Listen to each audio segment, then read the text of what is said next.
get this audio up in here. Yo, you guys can hear me now on YouTube? You guys can hear me? Let's see. What's up, guys, on Instagram? About to get started here. Yeah, you guys can hear me now? Cool. All right, that's what's up. All right, great. I don't know why my mic had gone out. That was interesting. So let's let these people in. We're gonna get this Discord started up as well. Let's see. Let's let these people in here on the Instagram.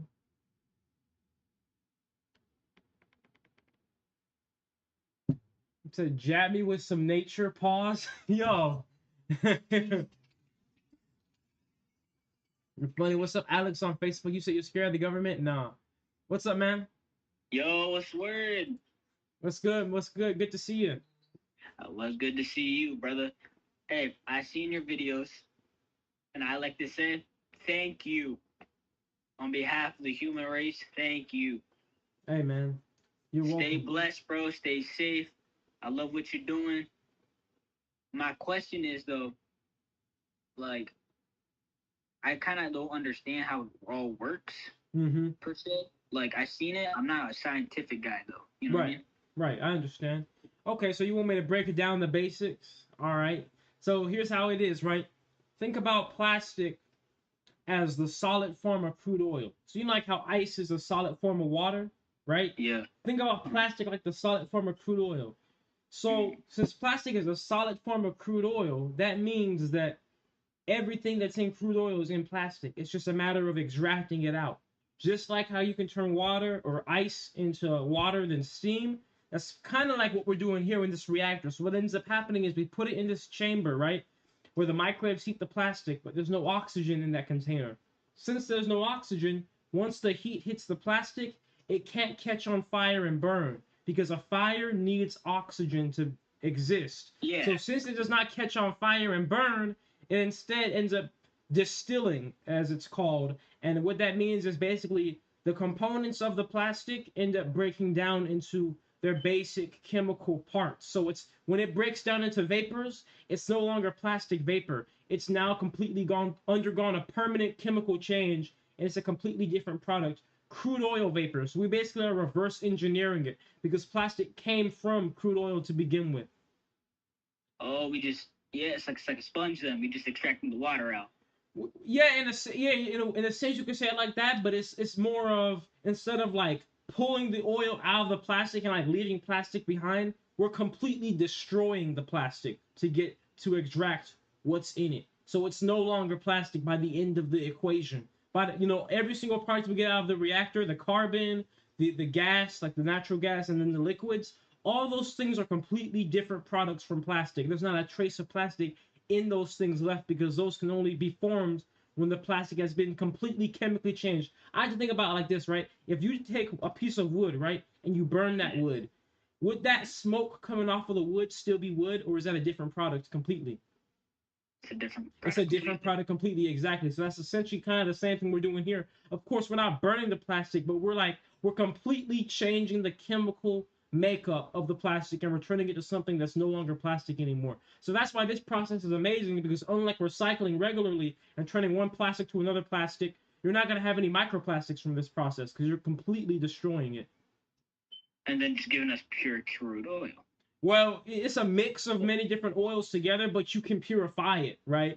Yeah, but it's not. It's in terms of purity, like there's no plastics in that crude oil. They can't be in there for how the process works. Thank you. Hey, man, so I appreciate your support, man. Thank you so man. much, bro. I finally get it now. Hey, and that's some genius shit, bro. Thank you. You got it, bro. Thank you, man. And look, that's an amazing question. It might seem simple, but that's an amazing question. So great question. Thank you very much, man. Thank you. All right. Take care. You too, man. You say you need to be on the Joe Rogan podcast, tap. Yeah, people say that all the time. What's up, Zai myself? What's up, Tiny Buddy? What's up, Ramon? The 230 volt power supplies have not shown up yet, Robert, but they should be here soon, within a week or so. Let's see. What happens when you start a fire in a vacuum chamber? You cannot start a fire in a vacuum chamber because a fire needs oxygen. There is no oxygen, or very little amounts.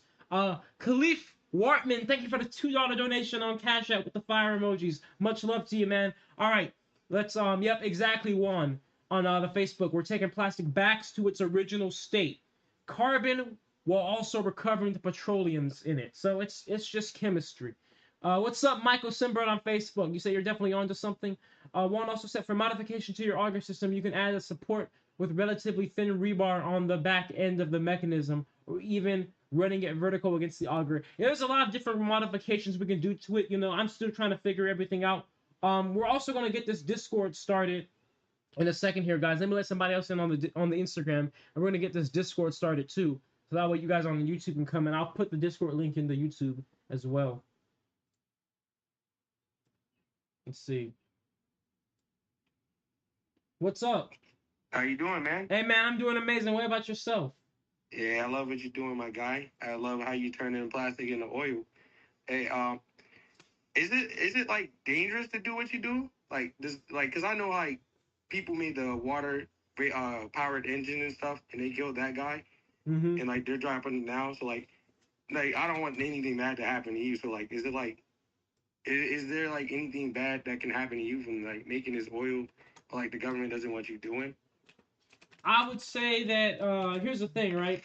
And give me 1 second. Let me just set up this Discord and I'm gonna respond. Hanok, thank you for the $7 donation on Cash App. Henny, the CEO, much love to you, man. I appreciate it so much. So let me just put this in my YouTube chat here for the Discord. Okay, so in terms of safety with this, you know, a lot of people have a lot of different things to say and opinions. You know, a lot of different conspiracies based on the past and things. You know, ultimately, we don't really know the future or whatever. But the truth of the matter is, not even objectively, but just straight up the facts are, the process of turning plastic into fuel has been done by companies and industries around the world already, right? So in terms of the actual process of turning plastic into fuel, I don't think that's a risk for me doing it. I think the big risk is more of the idea of that I'm showing that people don't need to be a big company to do it, you know?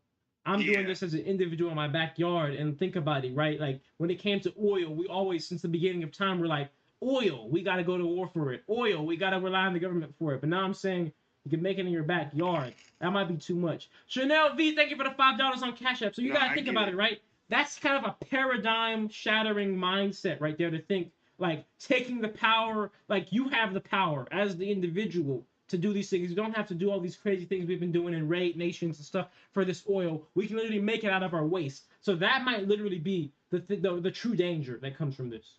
Yeah, I agree. I just want you to be safe and, you know, do this right, you know. And I'm glad you're showing how to people the way, you know, how to do this. It means a lot. Hey, man, I appreciate it. I like what you're doing, man. Much love to you. What you're doing, man. It's good talking to you. Always, man. Always. You too. Hey, you too, man. You take care and stay blessed. You too, Jason. All right. Let's see. Oh, yeah, guys on Discord, if you want to come in and ask a question, you have to raise your hand on Discord and I'll let you in. We said, is this real or are you scamming? Well, Chris Odium, the good news about where you are is you are already on my YouTube channel. So you can literally just go and look at my catalog of almost 3 years of hundreds of videos of me building this and running it and stuff, and see for yourself. Brandon Castro, thank you for the $1 on Cash App. Brandon said hi. Hey, what's up, Brandon? New subscriber here, just in admirer of what you're doing. You're gonna change your. Thank you, Leo Ford, on the YouTube. Let's see. Let's let somebody else here on the Instagram. Like I said, you guys on the Discord gotta raise your hand for me to let you in. I'm getting some good questions prepared. All right, Arthur Knight, that's what's up. That's what's up. Yeah, you guys been having some good questions. So let's let somebody else in. Let's let in Amish on the Instagram here. Said, first off, congrats for your work and mindset in Africa, Cameroon, Africa. The plastic waste is huge here. Does dirty plastic can be collected and transformed? Yeah, so that's the good thing, guys. The quality of the plastic does not matter. What's up, Zach, on Instagram, Zach the Be Okay? So I'm gonna let somebody in on Discord here, but yeah, we can use dirty plastic just fine. It's not gonna hurt it. You said, do you have PayPal or Zelle? I do have Cash App here, Edwin, on the Facebook. I think I do have Zelle too on the certain email address. I'll put it in there. What's up, Merton on Discord? Can you hear me? Oh, he probably can't. Hold up. I gotta adjust my mic on Discord here. Let's see. Hey, man. Yeah, man. Yeah, I can hear you. Can you hear me? Awesome, man. Yeah, I can hear you. All right, man. What's up? What's up? What's your question? Look, my question is, man, you got a reasonably sized system. Yeah, mate. You got a reasonably sized system. You're putting out a good amount of vapor and amount of oil. How much can you produce, or what are you putting out per week? Well, the machine has literally just got to the point where we're truly test running it consistently. So I've just been doing test runs. I haven't been taking numbers, but I did just get a scale. So very soon, I'm gonna do my first ever measured run where like I'm weighing the exact amount of plastic I'm putting in. I'm measuring exactly how much of everything is coming out. So That's unreal, dude. Appreciate your work, you know. thank you, man. Yeah, that's very obviously, important to me. It's very important to me that I can provide those types of figures because I know that I'm doing this at home, backyard. There's tons of variables with how I build things and how I'm wiring things. So of course, if somebody went to replicate the exact thing I do, they probably would get different results 9 out of 10 times. But I think it's still important to have the most accurate figures I can get at home with my limited tools. You know. For sure, man. You get those percentages out there, and people will be really liking those numbers. You know what I mean? Absolutely. I appreciate your work, mate. I'll let you get on to the next person. All right, mate. Take care. You too, mate. Oh, what's up, Colin Henry on the Twitch? And thank you, Khalif, for the $9 on the Cash App. Much love to you, Khalif. I appreciate it, man. Hey, so why are you scaling up instead of building an appliance-like model for households? Well, I've already designed a machine that can be like the appliance model scale, but I'm trying to get to the point where we can make it bigger. We've already shown it could work smaller, right? But in order to make it more efficient, we got to get bigger and bigger. So that's why I'm scaling up. And plus, we got to think about it, right? There's so much plastic waste in this world. We got to have big machines just as much as we need the small ones too. You said, have you began distilling the oils? No, I have not, but I'm actually starting construction of my distiller today, and I'm going to be distilling very soon. So guys, look out for that because we're going to be distilling these oils super soon. And hopefully, well, not hopefully, we will be getting some gasoline fractions out and running some engines probably literally by the end of this week. Like, we're moving quick. I'm not playing with it. Watch how quick it's going to happen. Mark my word. Like, the end of this week, we're going to be running an engine off of the gasoline fraction. A little weed whacker or something. Let's see. Okay. So you said, did I get you see my email, Dalton? I have to check, Dalton. There's a lot. So maybe my team would tell me if they receive the email, but I have to check myself. You said, do your machines create fuel oil via pyrolysis? Yes, they do. Boo boo bop beep on TikTok. Isn't it dangerous running the machine for your neighbor? No, it's not dangerous for the neighbor. Because even if the machine were to like have a small explosion, it really is just gonna affect me more than anybody else. Thank you, Herbert Lewis on TikTok. He said, congratulations for your success. How much did it cost for everything? So far, we've spent about 20K on the machine. It's been completely crowdfunded. You said, have you got your 100K play button yet? No, YouTube still hasn't like updated on me even hitting 100,000. But thank you guys so much though. Like YouTube still thinks I'm at 75,000 right now, for example, because they just sent me the notification yesterday. I hit 100,000 yesterday, right? But they sent me the notification yesterday saying, "Oh, good job, you just hit 75K." What's up, Admiral, on the Discord? Yo, hello. He said, "Do you study engineering?" No, I did not study. Sorry. Hello. I just have a question. Yeah, what's up? What's your question? I hate lag.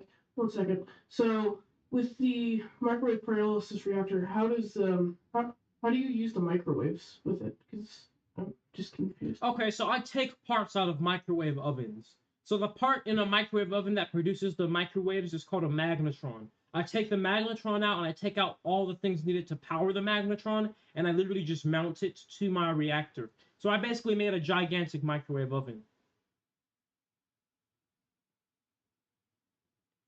Does that answer your question? I guess he's... Oh, you're here? You still here? Thank you. Yeah, thank you. All right, take care. Yeah. You said, I just came across your channel recently. I want to say I find it amazing what you do, man. Thank you, CrimeLife999. Why microwave and not flame? That's a great question. So why do I use microwaves? I used to use flame. My first reactor was a flame reactor. Microwaves are the most beneficial because they heat through what is called volumetric heating. That's heating from the inside out. Let's think about this. Take a flame, right? Take a flame. The heat has to go from the flame through the air to the bottom of the reactor. From the bottom of the reactor has to conduct to the inside of the reactor, and from the inside of the reactor has to conduct into the plastic, and plastic is an insulator. Very inefficient. Tons of energy is wasted in between there. You use microwaves. Microwaves heat the plastic directly, so there's not all that waste of transfer. So I have tested the flame. I've tested the microwave. Microwaves work quicker and more efficiently every time. You said you got 100K. Congratulations. Thank you, Marcus. Yep, on YouTube, we just hit 100K, so thank you, everybody. Do you plan on sending your fuel and biochar to a lab for testing, Jonathan said. Yes, I do, Jonathan Walter, once I can get consistent variables and things in place. So that way I can know, you know what I'm saying, like what exactly I'm getting to base stuff off of. Have you tried to use solar power for the input? I have not, Austin Tage, because that unfortunately is not in the budget right now. Solar stuff is really expensive, and we need a lot of it to power these microwaves. Let me let somebody else in on the Instagram here. Thank you for the donation, 2D, 2 Dope Souls. I appreciate you. So what's up, Kendrick Lamar? Hey. Hey, how are you? I'm great. How are you? I genuinely love the work you're doing. I really appreciate it. I think you're doing a great thing for the planet and for every human being here. So thank you. I want to say thank you all the way from Guyana. I think this is something that would benefit a lot of third world countries like Guyana, like South Africa, places that I visited that had a lot of plastic intake. Are you going to be selling specs? So you said selling the specs? Yes, and like the planning and information on how to replicate this, because there's a lot of people here that could reverse engineer this. Mm-hmm. Sorry if you're hearing a lot of feedback because I am in South America right now. But would you be selling that in the future, or are you willing to build with other people that will invest? Absolutely. Privately? So the machines are going to be for sale. The machines will be for sale, but in terms of the design of the machine, like to turn plastic waste into fuel the way I'm doing it, it's going to be open source because I've already been showing everybody how to build it. It's just I haven't put out specific blueprints for it yet, right? But I truly believe that, you know, this is what we need. And, you know, I believe if somebody has the ability to build this in their community, they should be able to. So it's going to be open source. Okay. So what will it take for me to get you down here? Well, right now I have to finish the current construction of my machine now, right? To, you know, get this done and flushed out and make sure that it's working properly. So I know what needs to be built whenever I need to build it, right? But once I finish this construction of this machine, you know, I always say this needs to be everywhere. So I already am ready for pretty much all the traveling necessary to get these machines in every country, city, and province. Okay, that's good. I appreciate it. I definitely feel like I'm going to continue to follow you. I'm going to continue to reach out and because, you know, there's investors here that are willing to do that and not really associated with the government because, unfortunately, you know how governments can play a part. Exactly. But, you know, that's why that's the big advantage of the public push that I'm doing because, you know, the government, who gives the government the power? The people. But if we have all the people wanting this, it can't be stopped. Yeah, and then the thing is, especially if you just keep putting yourself out there and keep continuing to show your face, they can't just play with you. You know, you're going to make yourself known. So I really think you're doing this a very wise way. Exactly. And, I really, really, really, really support it. I don't think a lot of people have that same drive, and I just want to say keep going. Thank you so much, truly. I admire your support, and you have a blessed rest of your day. You as well. Thank you.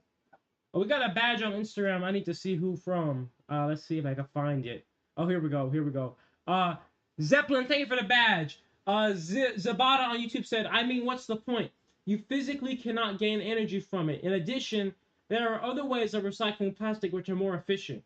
Well, let me answer your question here, Zabata. So for one, you say you physically cannot gain energy from it.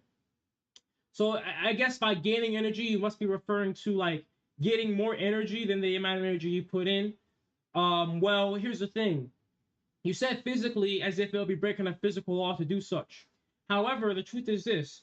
We're putting in energy in the machine every time we put plastic in the machine. So if you have a machine operating continuously with the proper efficiencies, you're not breaking the law of thermodynamics by actually extracting more energy out than the energy input, because you're putting in energy. You're not creating any type of energy. You're putting in energy every time you load plastic in the machine, because plastic is full of energy. That's one.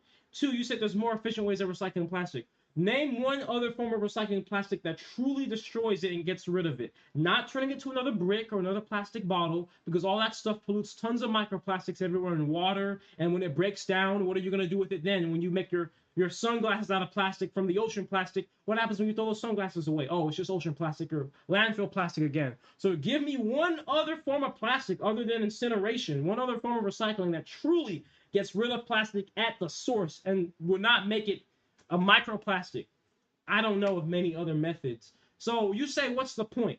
Even if this process never made the energy we needed, like even let's say it took energy to run the machine, we're getting rid of plastic waste. How come people don't question plastic recycling plants now that turn one plastic to another plastic bottle? They obviously are consuming a ton of energy. They're polluting a ton of microplastics, but nobody questions them. But I turn plastic into fuel, truly destroy it, but all people can worry about is, oh, energy this, energy that. But you're not worrying about energy with the recycling plants that currently use tons of energy and currently pollute tons of water with microplastics. I'm utilizing a method that truly destroys plastic completely and utterly, and it just happens to make a byproduct of fuel. But everybody thinks, or not everybody, but some people get to focus on the fact that it makes fuel when you think it's a power plant. It's a recycling plant. So even if the fuel does not outweigh the benefits, does not outweigh the energy input cost, we're not trying to get the whole goal to begin with was to get rid of plastic, right? It was never to make energy or to get an energy profit. It just happens to be that if we tune this machine right, we may possibly be able to, and that's just another benefit to this process. All right, let me let somebody in here on the Discord. My bad, guys, on Discord. I gotta get in. I gotta let you guys in more often here. Hello? What's up? Hello? What's up? What's up? What's up, 123 on Instagram? Yeah, I love the work you're doing, first of all. Thank you, man. Second of all, thank you, Oppo the Boat on Instagram for the badge. I saw a YouTube short, your machine, and it produces natural gas, as you said. Right. The plastic. You have a generator, and you can hook up the natural gas. I already have done that. It can run. I already have. Yeah, I know. Okay. I saw the video. Yeah. Now, can this be used to make the cost of the machine, the running costs of it, and be cost and you reduce? So he's asking, can we use the generator? Can we use the natural gas from the generator to basically run the machine or offset the cost? I don't know yet. We haven't done that yet. But that's the idea. That's the hypothesis, right? That we can produce enough natural gas to successfully do that. But we'll have to get to that point to see it, right? Now, on paper, it can be. There's research papers. You can go on my YouTube channel or my website, naturejab.com, and find a research paper that talks about microwave pyrolysis and how in microwave pyrolysis, you in the extraction of a certain amount of grams of, let's say, polypropylene. Let's say if you were to take apart 10 grams of polypropylene, you'll get it takes 1 megajoule of energy, but you get 40 megajoules of energy out because there's so much energy in that polypropylene, right? So on paper, it's like, yes, you can run a generator off of it, but there's a lot of reality things that could alter that. For example, even if I make double the energy out, right, or extract double the energy out, you put that in the generator, you lose half of it because of the inefficiencies of the engine, right? So we got it. That's what I'm saying. We really have to just see with all the practicalities of reality if that will work out together. Exactly. And you see, as you said, the whole idea is to remove the plastic from the ocean. Right. It doesn't matter if it generates energy or if it has high efficiency. The most important thing is that you remove the plastic. Exactly. What you're doing is amazing. Let it work. Thank you. And you stay blessed. Alexander, thank you for the $1 on Cash App. Jay Soros, thank you for the $20 super chat on YouTube. Much love to you guys. I appreciate you all very much. Plastic would continue to become so small, would eventually become part of the human body. Exactly. And that's why it's important that we truly destroy it. And that's why this is an amazing form of recycling. because we truly destroy, like there's no microplastics left. They can't exist for the oils to form. For the fuels to form, the plastics have to be completely destroyed. You said your blades are warped because of the water, moisture in the machine. No, that's not the case for Oz Adobe. It was because, I mentioned it in the video, it's because the plastic formed a solid clump. It fused together, and I tried to spin the blades to break up that clump, and then it actually over-torqued the blades. That's why the blades warped. But there's tons of moisture in the machine in every run because plastic has hydrogen in it, some plastic has oxygen in it, so they come together when they separate it out and form water. The water does not hurt the machine. You guys saw the inside of the machine, it doesn't even rust because it's like seasoned cast iron almost. It's just a permanent layer of carbon and oil in that machine at all times. You said, I don't understand why you would destroy the plastic, because if you don't destroy the plastic, like the plastics that we don't need anymore. Let me ask you, Zabata, if I took a used condom and made a new condom out of a used condom, would you want that? Would you want to use that? I don't think anybody would, right? So like, what do you do with that type of stuff? A used mask, a used medical glove used to take a baby out of somebody. You want to make another thing out of that, or do you want to just truly get rid of it and destroy it all at once, and then return it to something that can actually be used that isn't going to be like an irking factor, like, oh, this is disgusting type thing. Christian, thank you for the $1 donation on Cash App. You said watching live from Idaho. Much love to Idaho. So there's some plastics, or a lot of things rather, that we don't want to make something else out of. Let's destroy it. You don't want to make another mask out of a used mask, another condom out of a used condom. But if you just put that in the ocean or landfill, it's going to break down into tiny, tiny microplastics and eventually end up in your food. But if you put it in my reactor, it's going to completely destroy it to the point where it's not even, there's no trace of what it once was before. That's the point. So yes, plastic is an amazing product. That's true. That's why I'm actually not with the people that say we should just outlaw all plastics, because it's an amazing magic product. But the issue is when it comes to dealing with it on the back end, when we're done with it, after all the single-use stuff with it, right? It's just that, there hasn't been a way to effectively get rid of it that's out in the market like that. And even if you turn something into another piece of plastic, there's tons of microplastics that come to that. I want you to look up all the microplastics that come from recycling companies when they take a plastic bottle and make another plastic bottle. It pollutes a ton of water with microplastics, and we already have enough of that. There's already microplastics in fetuses. So you're telling me we'd rather have microplastics in fetuses than us turning plastic into something we can actually use, aka fuel, and just plant some trees to offset the CO2? Doesn't make sense to me. All right, let me let somebody else here in the on the Instagram, if it's gonna work now. So I'm actually learning a lot. I'm great. I'm glad you are. Well, it's relatable needs on the TikTok. How clean does the fuel burn? It depends on how it's processed. You said they also subsidize wind farms. Exactly. This won't even need to be subsidized to be profitable. So what's up? My question is, how exactly do you break down your food into fuel? So, like, I know it has to have something to do with carbon. Are you talking about plastic, or you said food? Yes, I said food. Okay, so so those of you that are not aware of what he's talking about, I have turned food into fuel with my machine. And how does that work? Well, the machine breaks down any organic or carbon-based thing in there to its basic bonds, right? And that includes plastic, but also anything like food, clothes, rubber, etc. And the way how that works is, if you look at plastic has what we call hydrocarbon bonds, which are basically like on a molecular level, think about just a long chain. And that long chain, if you set that chain on fire, that chain is what gives the fire the fuel it needs to burn. Everything has that. That's what calories are in food, the things that burn. Your body processes those chains and they burn. The difference is the chains of plastic are so long that bacteria and fungi can't get their mouths around it to eat it, right? Versus food, the chains are much smaller, so it can be biologically broken down. Stephen Qual, thank you for the $5 on Cash App. I appreciate you. So food is much smaller chain like this, right? So we put plastic in the machine, a long chain hydrocarbon, right?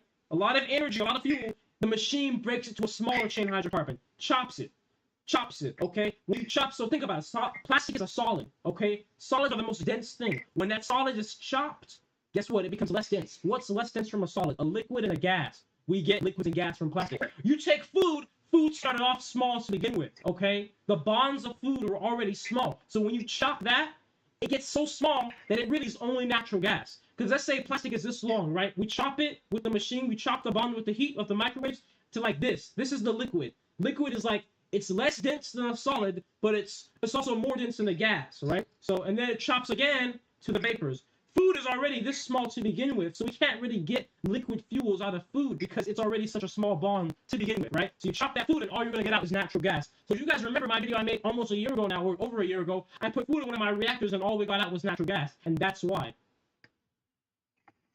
So it seems like you're just kind of separating the molecules. Yeah, exactly what we're doing. We're breaking apart the big molecules into smaller molecules.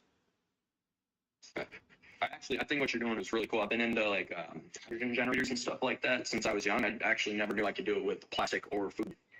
Yeah, absolutely. Because you know what? Anything that's in that product is going to come out. So if you have food, when you break down the chains, if there's hydrogen in that food, you can get the hydrogen out of that food with the process of pyrolysis. Right. Same thing with the petroleum in your plastic. Exactly. So we're just taking out what's already in it. Right. So I already know that the carbon that is produced from your machines can be used for fertilizer. Is it flammable at all? The carbon is, because it's carbon. If you burn carbon, it will just react with oxygen and form CO2. So yeah, it is flammable. That's kind of what I was thinking. Because it would make a good last resort fuel. Yeah, it's coal. That's what coal is. Crazy. Exactly. It's just crushed up carbon. But yeah, it's actually crazy that you make a kind of fuel from every state of elements in one machine. Stephen, thank you for the $5 cash out. Much love to you, Stephen. And that's the beauty of pyrolysis. Because not only are we making 3 forms of fuel, but then think about it. That carbon is fertilizer too and purified. Any type of metals that were in the plastic, like look at your Capri Sun pouches, your Cheeto bags, they have aluminum on the inside. Guess what? That aluminum can be recovered on the back end. Yeah. That's actually. What the hell? Oh, sorry. Pardon my French. I didn't mean to cut on your live stream. But what was I gonna say? Yeah. How dense is the gas fuel that you get from it? How dense? Well, that's very variable because it depends on the type of plastics put in, because they will give you different yields of everything. So that really depends on the type of plastic put in. I got some other people I gotta let in, but thank you for your question. Oh yeah, all right. Well, appreciate it. Hey, I'm gonna stay watching though. All right, man. Much love to you. You guys said the video on YouTube is skipping. Yeah, I might have to let me check something. Let me check something here. Oh, it says it's getting let's see. I might have to restart the stream. Yeah, I might need to restart it because it says it's not getting enough it's not getting enough bandwidth or something. I gotta restart it. I gotta fix my settings. I'm gonna restart the live stream on YouTube, guys.